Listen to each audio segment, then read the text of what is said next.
বাংলাদেশের তৈরি পোশাক খাতে $47 বিলিয়ন রপ্তানি হয়েছে। আগামী 2030 সালে $100 বিলিয়ন রপ্তানি করার প্রত্যাশার কথা জানিয়েছেন তৈরি পোশাক শিল্প মালিকদের সংগঠন বিজিএমের সভাপতি এস.এম. মান্নান কোচি। শনিবার টুঙ্গিপাড়ায় বঙ্গবন্ধু শেখ মুজিবুর রহমানের সমাধিতে শ্রদ্ধা জানানোর পর সাংবাদিকদের তিনি এসব কথা বলেন। আজকে আমরা 47 বিলিয়ন রপ্তানি করতে পেরেছি। 2030 সালে ইনশাল্লাহ আমরা 100 বিলিয়ন আজকে রপ্তানি করতে পারবো, এই প্রতিজ্ঞা আমরা করছি। এ সময় বিজিএমের নতুন সভাপতি বলেন, বঙ্গবন্ধুর অসমাপ্ত কাজগুলো সুন্দরভাবে করে যাচ্ছেন প্রধানমন্ত্রী শেখ হাসিনা। দেশের অর্থনীতির গতি বাড়াতে তিনি কাজ করে যাচ্ছেন। তার এই কাজে বিজিএমএ সহযোগী হয়ে কাজ করবে। আমরা এই দেশকে বঙ্গবন্ধুর সোনার বাংলা গড়ার জন্য বঙ্গবন্ধু কন্যা শেখ হাসিনার নেতৃত্বে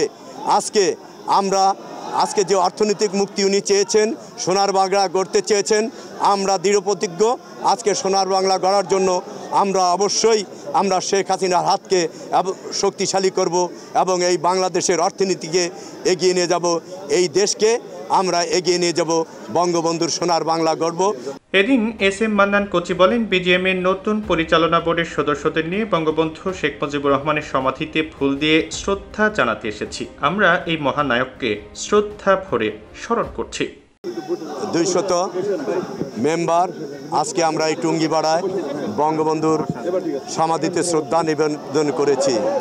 আজকে বাঙালি জাতির মহানায়ক, জাতির জনক বঙ্গবন্ধু শেখ মুজিবুর রহমান স্বাধীনতা দিয়েছেন।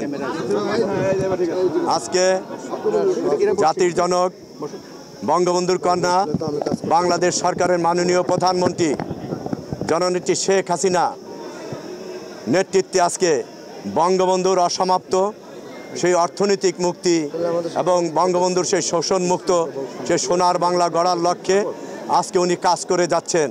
এ সময় সংগঠনটির সাবেক সভাপতি ও বাংলাদেশ আওয়ামী লীগের শিল্প বাণিজ্য বিষয়ক সম্পাদক সিদ্দিকুর রহমান, ঢাকা 18 আসনের সংসদ সদস্য খসরু চৌধুরী এমপি, সিনিয়র সহসভাপতি খন্দকার রফিকুল ইসলাম, সহসভাপতি আব্দুল্লাহিল রাকিব প্রমুখ উপস্থিত ছিলেন।